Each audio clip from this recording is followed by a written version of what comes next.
Най-ранните следи от човешко присъствие по земите на Приморска Странджа, около днешния град Царево, датират от епохата Неолит, обхващаща 4 и 5 хилядолетие преди Христа. В началото на ранно желязната епоха по тези земи скитат първобитни племена. Постепенно за около половин век те се смесват с придошли в различно време човешки маси от север и от юг, и така по тези земи се оформя една общност, наречена Траки. В епохата на независимото съществуване на траките, територията и акваторията на Царевския район е била в границите на тракийското племе Тинио, чийто северен съсед в региона около Маслен нос е племето Скирмияни. Датировката на котвите, намерени в акваторията на Царевския регион, определя и търговските партньори на траките. Това са били цивилизациите в източното Средиземноморие – Финикия, Крит, Микена, Троя. По сведения на гръцкия географ Хекатеос от Милет, именно в земите на тините и скримяните е била разположена главната база на персийския флот, предвождан от цар Дарий при прочутия му поход срещу скитите в земите на днешна Южна Русия в 513 година преди Христа. Пресичайки крайбрежна Странджа, той предал на огън и меч крайморските селища на тините, до които имал достъп неговата милионна армия. Но само след по-малко от година цар Дарий е разгромен и с остатъците от войските си едвам се измъква от южноруските степи обратно в Азия, гонен и от скити, и от траки. Скоро след това племената от Южна Тракия се обединили под скиптъра на одрийския владетел Терес и така се създала тогавашната мощна тракийска държава.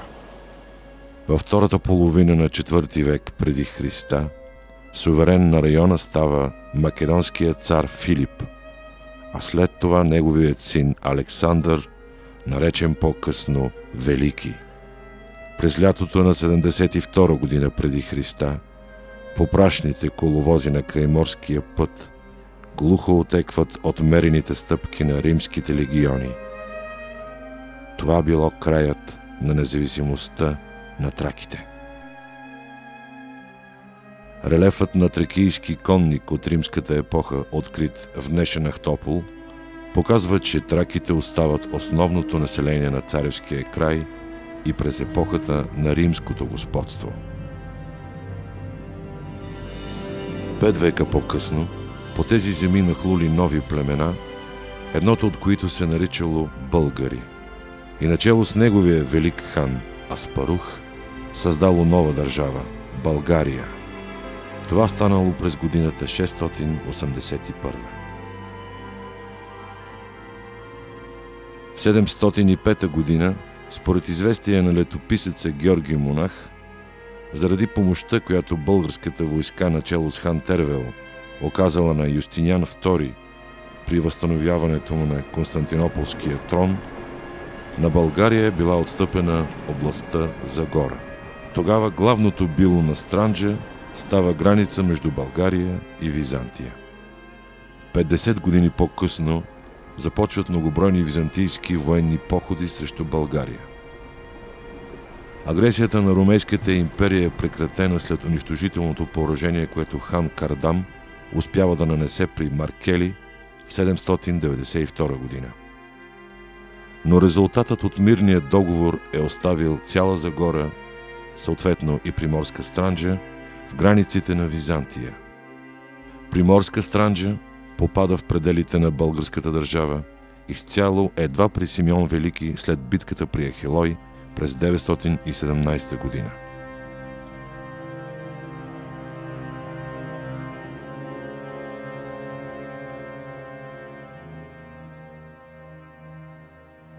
Какви са били преживелиците на местното население, съставено от траки, славяни и прабългари, при тези нескончаеми преходи на хиляди въоръжени до зъби войни, може само да се гадае.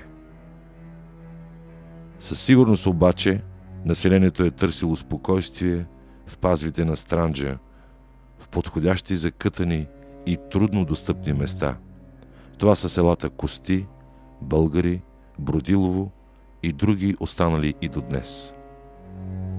Приморска Странджа и Царевския регион остават в пределите на България и през царуването на Калоян до 1207 година, при Иван Асен II и при Тодор Светослав до 1321 година. По средата на същия век обаче настъпва най-тежкият период в историята на региона – нашествието на Турската империя. Съпротивата не само на местното население, но и на цяла България е сломена и през 1453 година окончателно се установява османската власт.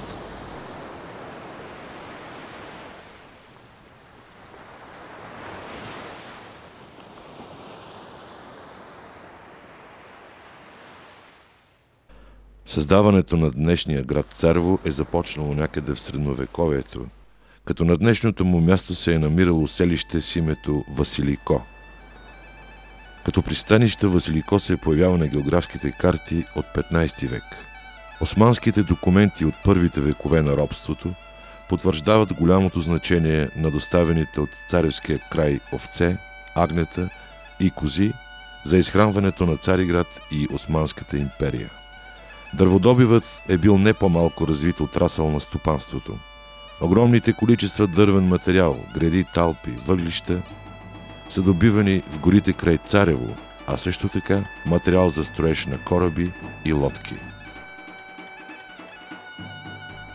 В началото на 17 век, поради зачестилите пиратски нападения на казаци и лази, жителите на редица крайбрежни селища са преселили на по-сигурни места или са попълнили населението на Василико, разположен на труднодостъпен за пиратите полуостров. Това допринесло за разрастването на града и в 1831 година той вече наброявал 434 къщи и 1831 жители. Оформил се като търговски център за околното странджанско население. В града са идвали младежи от околните села да чиракуват и учат занаят. Имало е оформено пристанище, откъдето са тръгнали с 2 товарни кораба първите странджанци решили да се преселят в тогавашната Руска империя. Това е станало по време и веднага след Руско-турската война от 1828-29 година. През 1903 година населението на Василико се вдига на освободително въстание против турците. Това въстание е известно като Преображенското. Главните войводи са Михаил Герджиков, Георги Кондолов и Христо Силянов. С успешното превземане на крайморските градове, четниците подпомагат преминаването на десетки хиляди бежанци в пределите на България. Българския флаг се развява свободно над Царево през 1912 година, когато войските на Трета българска армия под командването на генерал Радко Димитриев изтласква османската армия на юг от пределите на Приморска Странджа.